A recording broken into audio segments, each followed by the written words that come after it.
Good evening, you're watching AWANI Tonight with me, Farhana Sheikh. The development of a code of ethics and governance guidelines for artificial intelligence is now at 90%. The Science, Technology and Innovation Ministry says the document will be presented at the Cabinet this month before its official launch in April. In a written parliamentary reply, the ministry said the guidelines were developed to address three categories, namely users, policymakers, and providers or developers of AI-based technology. It would also outline 7 principles of responsible AI to ensure safe and ethical use. The ministry added that it is currently holding a consultation session with the Malaysia Productivity Corporation to gather feedback from the public and make improvements to the draft document. The Cabinet has agreed in principle to review the Communications and Multimedia Act 1998 to meet today's situation. Communications Minister Fahmi Fazil says among the aspects that will be examined and improved include technical issues and the value of fines that will be imposed on violations. Ada beberapa faktor yang kita akan teliti. Satu adalah nilai dalam konteks kalau yang saya sebutkan mengenai pematuhan standard sebagai contoh. Nilai yang ada pada waktu ini adalah nilai berdasarkan nilai mata wang ringgit pada 1998 dan saiz ekonomi pada waktu itu. Dan kalau kita bandingkan, apakah nilai yang sesuai dan sesuai manfaat dengan keadaan hari ini. Fahmi added that the value of the penalties under the law must also be enough to act as a deterrent for future offences.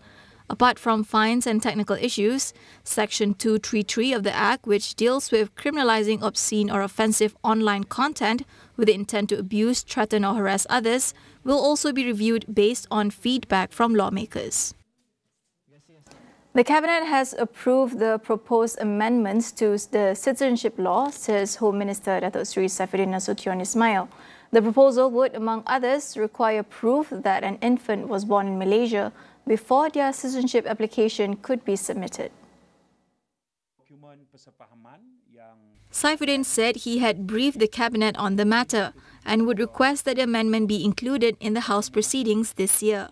After meeting the Parliamentary Select Committee on Human Rights and Women and Children, as well as opposition MPs, the next step, he said, would be engagements with distinguished individuals, the media and civil societies to explain what the amendment details. He then added that citizenship applications under Article 15A for stateless persons have a 98% success rate and pledged to resolve the remaining 14,000 applications by December 31st this year. Several NGOs and human rights groups have expressed concerns regarding the proposed amendments, saying it might eliminate existing safeguards for stateless children and further exacerbate the problem. The proposed amendment will change citizenship by operation of law to citizenship by registration. Endometriosis affects up to 10% of women of childbearing age.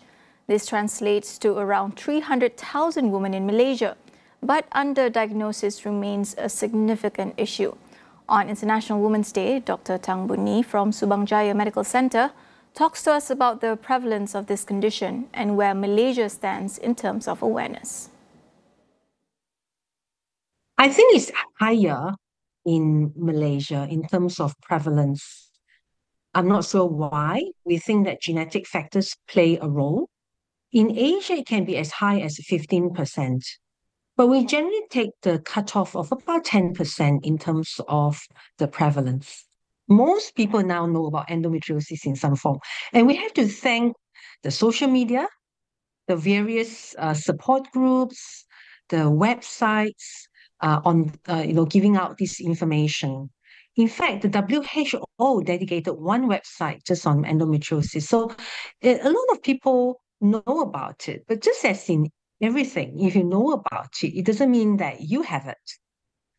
So some may say, oh yeah, I know about it, but they may not marry the two and say, hey, maybe the symptoms I have may be due to endometriosis. Dr. Tang outlined some of the common symptoms associated with endometriosis. I have all these ladies who come in, let's say, with diagnosis of endometriosis finally, they would tell me that, doctor, when they were young, they had terrible menstrual cramps. A lot of them will have to like skip school, skip college on the day of their menses, especially the first couple of days, because the pain is so debilitating. A lot of them will put a hot water pack on their tummy and just go to sleep. Now, from the Asian context, a lot of women think that that's normal. Mothers and grandmothers will tell you, hey, you are supposed to have menstrual cramp. But can I just say that they shouldn't have menstrual cramp till it debilitates them and affects their day-to-day living. That's one of the symptoms, terrible, terrible period cramps. The other things would be things like general bloatedness, especially around the time of their periods, or terribly severe, heavy periods. Sometimes some of these ladies suffer from a certain pain. So during their periods, they have terrible pains when they try to open their bowels. For many women, the journey from experiencing endometriosis to being diagnosed with it is far from smooth. Dr. Tang explains the factors contributing to delays in seeking medical help. I think sometimes it's because they don't marry the two, that the symptoms can be significant. Some of them got used to their symptoms. It's just my usual period cramps. And the other thing would always be that they deny that the symptom is actually very real. A lot of them say, it's okay, it's just normal pain. And quite often I get that as well. But when you ask in detail, some of them are in so much pain, but they deny it. I don't need any painkiller. The other thing I think important for all of us to remember is fear, the fear of a diagnosis. The diagnosis of endometriosis has many implications. For example, it may mean that the lady can be infertile or difficult to conceive. It may mean that the private insurance will not cover them for their gynecological problem. It may mean expense, going to a hospital. Sometimes it may mean waiting for a long time for the appropriate therapy to be done. Even medical therapy costs money. So I think fear of the consequence, fear of the potential treatment, the cost of it, what other people will say. So all these things are very important. A lot of them will just accept the symptoms. So I think we have to be more aware of endometriosis. We have to give the information such that women know that it can be treated, especially if we catch them early, and they can have normal, fertility, normal menses, be pain-free. If we can give that hope to women, I think more will seek help. We'll go for a quick break. Stay tuned for more.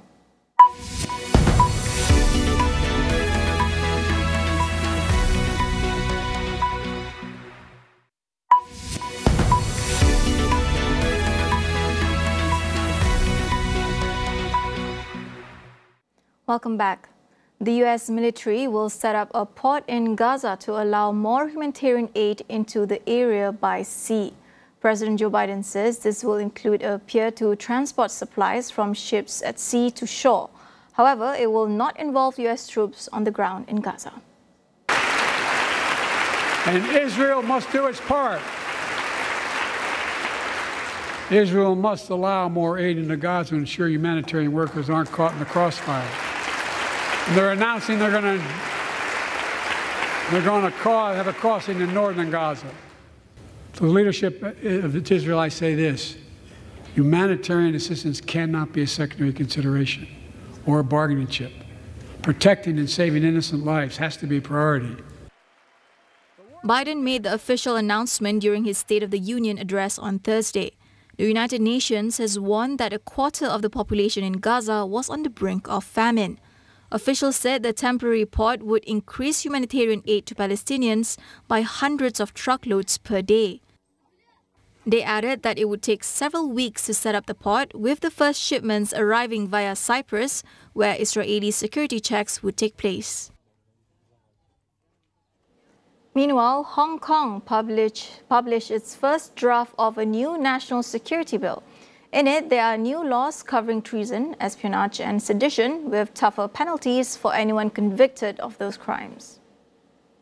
The Legislative Council began debating the bill on Friday amid tight security, following a month-long consultation that ended last week. It is expected to be passed into law before mid-April. The draft is being closely watched by foreign diplomats and businesses amid fears it could further curb freedoms in the financial hub. It includes penalties of up to life imprisonment for treason, insurrection and sabotage, 20 years for espionage, and 10 years for crimes linked to state secrets and sedition. It also proposed extending police detention of those arrested without charge for up to 14 days with a magistrate's approval, in addition to the current 48 hours. Over in Canada, a family of 6 Sri Lankan nationals were killed in what Ottawa police are calling a mass murder. A 19-year-old Sri Lankan student who lived with the family has been arrested and charged in connection with the murders. The student was charged with 6 counts of first-degree murder and 1 count of attempted murder. Authorities say the 6 victims were newcomers to Canada, with the youngest less than 3 months old. They were killed using an edged weapon, and investigations are ongoing. The father of the family was wounded in the attack and was in serious but stable condition when brought to the hospital. It is the biggest murder case in Ottawa's recent history, where mass killings are rare. The city of 1 million saw 14 murders in 2023 and 15 in 2022. South Korea's government says it will act quickly to improve pay and working conditions for young doctors. However, it denies there is a full-scale healthcare crisis amid an ongoing walkout. Prime Minister Han Duck-soo said the current practice of forcing young doctors to work 36-hour shifts must be changed.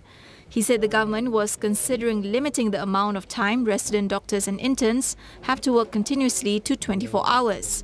Han announced that trainee doctors in pediatrics would now receive an allowance of 1 million won or $757, with similar payments for other trainee doctors to follow suit. He added that his government would allocate additional budget to compensate all doctors.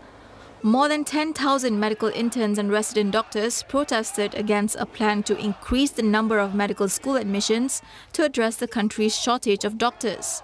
President Yoon Suk-yeol has taken a hard line against the protesters and moved to suspend their medical licenses for defying orders to return to work.